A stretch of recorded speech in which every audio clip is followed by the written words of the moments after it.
Hey homebrewers, welcome back to Northwest Small Batch Brewing. Today I want to talk about, as the title says, priming. What is priming? Adding that, sugary substance of whatever sugary material you choose into your fully fermented beverage in order to cause it to become carbonated. So I'm not really going to talk about the bottling process in this video. I specifically just want to cover priming and getting up to the point where you're going to bottle it. So stick around. Let's have a chat.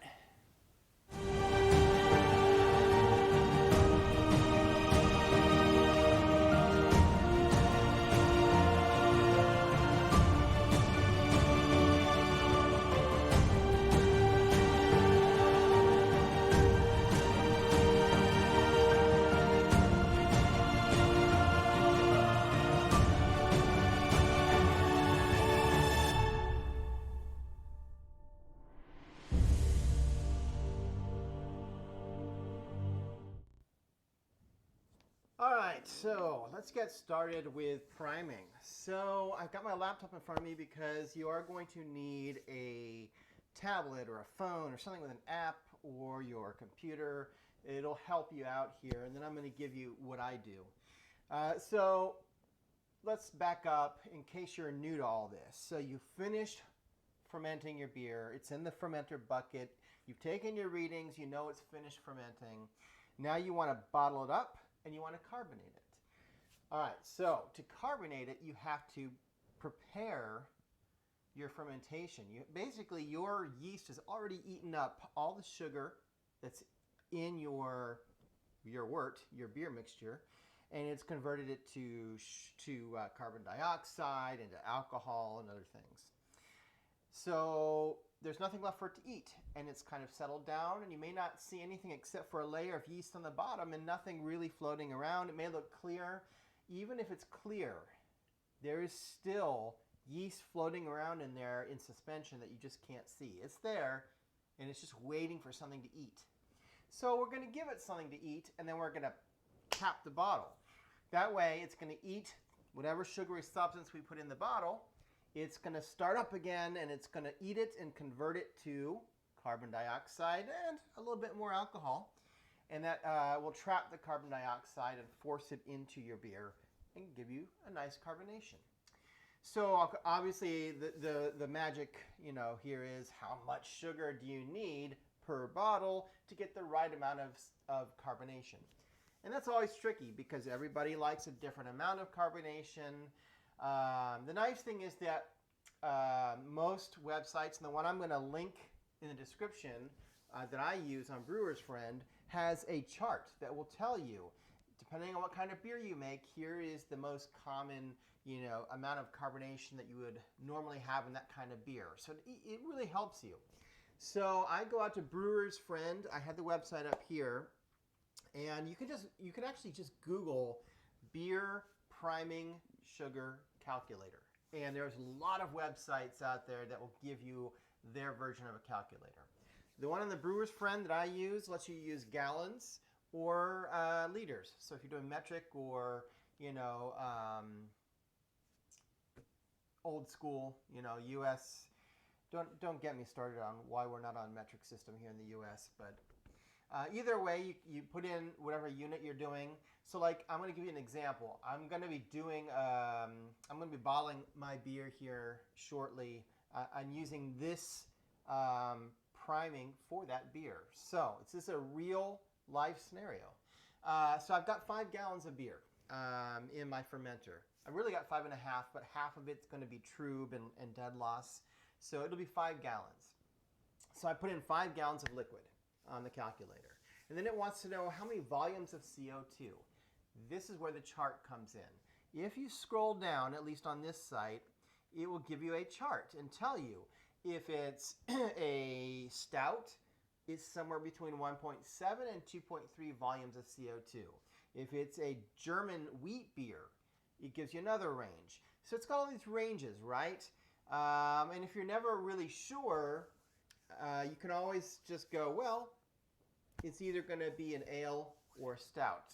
You know, you can kind of go that way. Like lagers and ales are generally the same.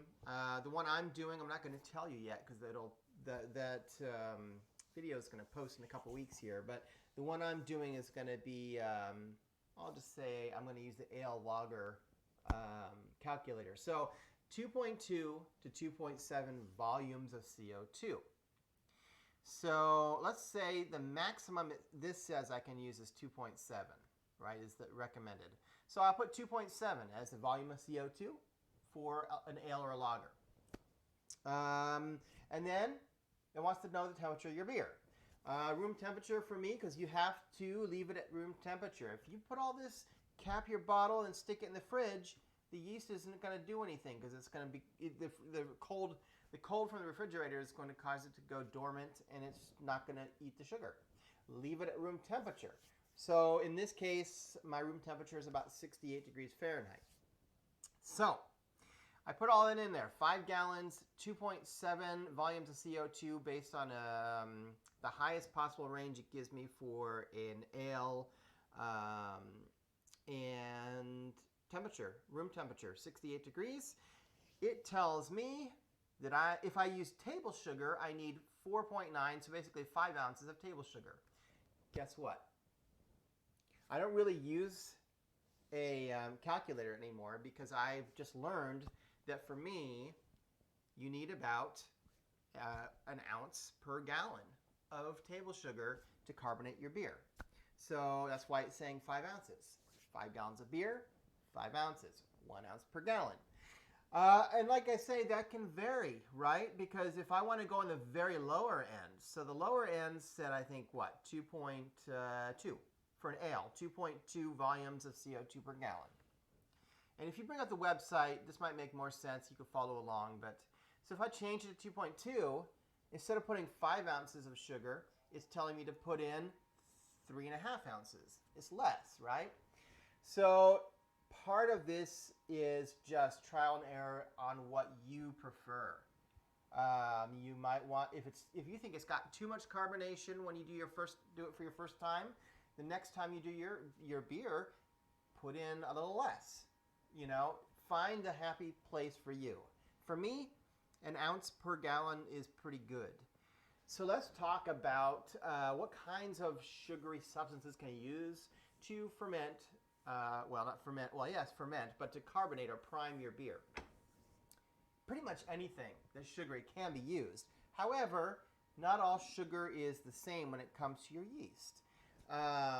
Some needs more sugar or less sugary substance depending on what it is. I'm just changing this back so I can get a good range here. So back to my table sugar, 5 ounces for 5 gallons. So for every ounce I put, for every gallon of beer, I put 1 ounce of table sugar. That being said, corn sugar, you need more than that. It says here 5.5 ounces. So you need more corn sugar than table sugar. You can use malt extract if you want. But you need a lot more malt extract than table sugar to get to where you want. And it's probably going to create a lot more sediment in your bottles if you do that. Belgian candy syrup is something you could use.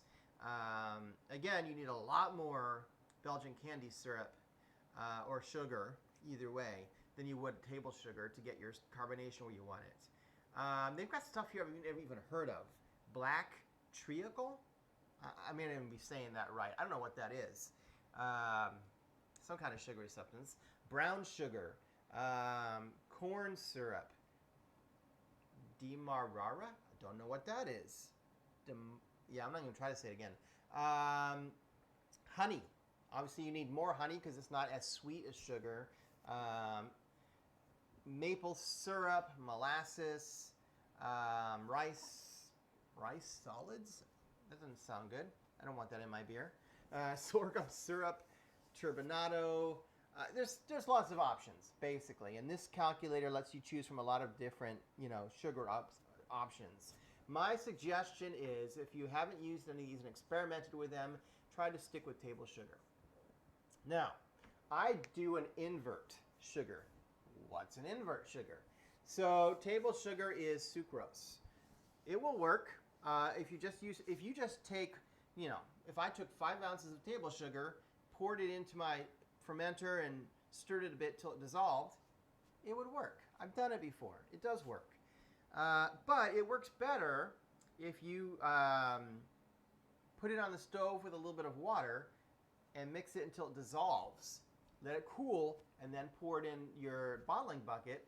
It works better because now it can more easily dissolve into the rest of your wort to give you a better, even concentration. We can go even one step further. We can make an invert sugar. So yeast is a single cell organism. Sucrose, if you add an acid to sucrose, which is table sugar, it breaks it down into the most simple type of sugar, glucose. And glucose is the easiest type of sugar for a yeast to eat. Now, does it really make a difference? I don't think so. Probably not. I don't think so. However, when I'm trying to carbonate, I want to make it as easy as possible and give every opportunity for that yeast to properly carbonate each bottle. And guess what? I mean, it's super simple to do. I'm already going to dissolve the sugar on the stove in a little bit of water anyway. It takes no effort on my part to put in a little bit of acid to break that down into glucose. So if it's no effort for me, and it might make a slight difference overall, I might as well just do it. So how do you do it? All right, it's really simple. So you take an acid and you just put it into the sugar that you're melting, or you're dissolving a little bit of water. So I use cream of tartar because I have it. It's easy to get here. I use about a 1/4 teaspoon for 5 gallons of, if I'm doing 5 gallons of beer. I don't know if that's an exact measurement. That's just what I've always done. Again, I don't even think it really will make a big difference, but if you've got it, why not throw it in? You can also use citric acid if you have it. You can buy that here too. Same thing, I guess. I mean, I haven't really used citric acid for that, but I do have some actually. But I would just do a 1/4 teaspoon. You can also use like lemon juice. There's a lot of citric acid in lemon juice, but it's not as concentrated. So you need more lemon juice than you would normally use. So how much more? I don't know. I'd probably try a tablespoon of lemon juice and go from there. And by the way, the lemon flavor doesn't get into your beer. Once you dissolve it in with the sugar, some kind of conversion happens. I can't explain it, but you won't get the lemony taste. It's just the way it works.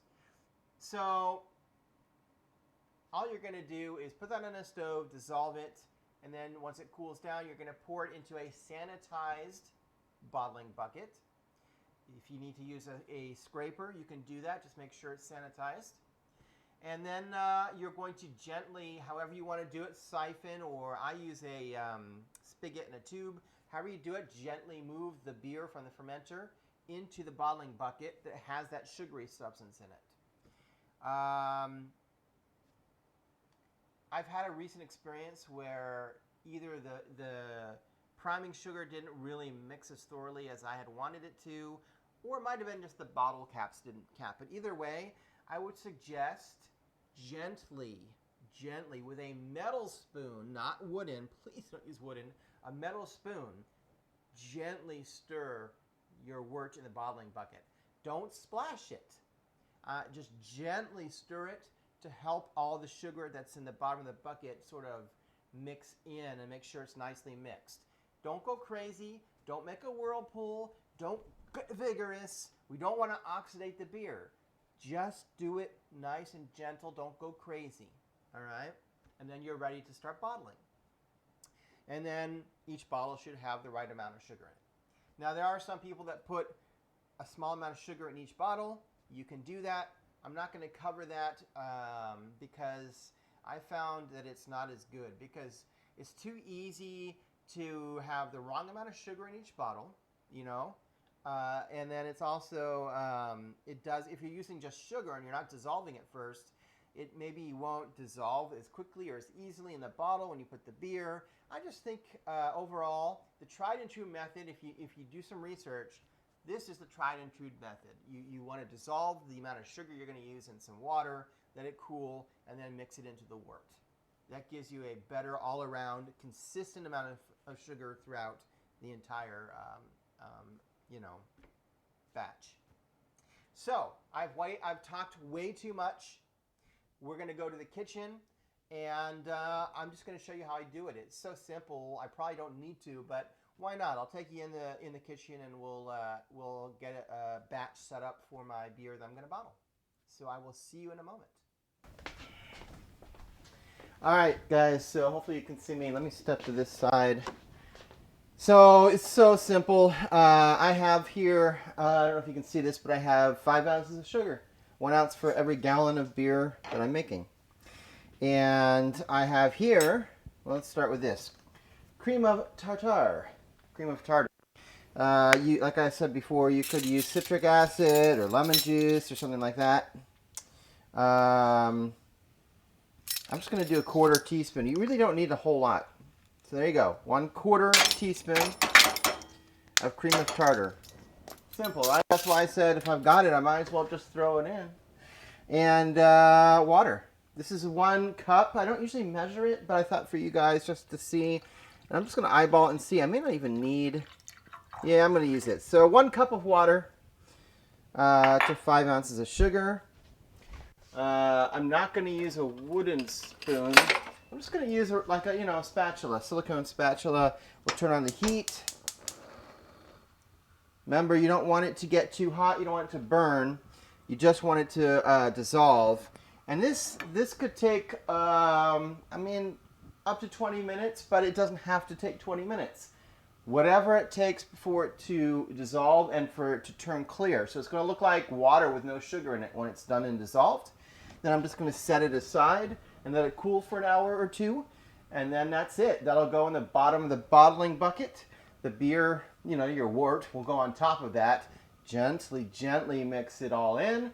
And then you can just bottle and cap and you're done.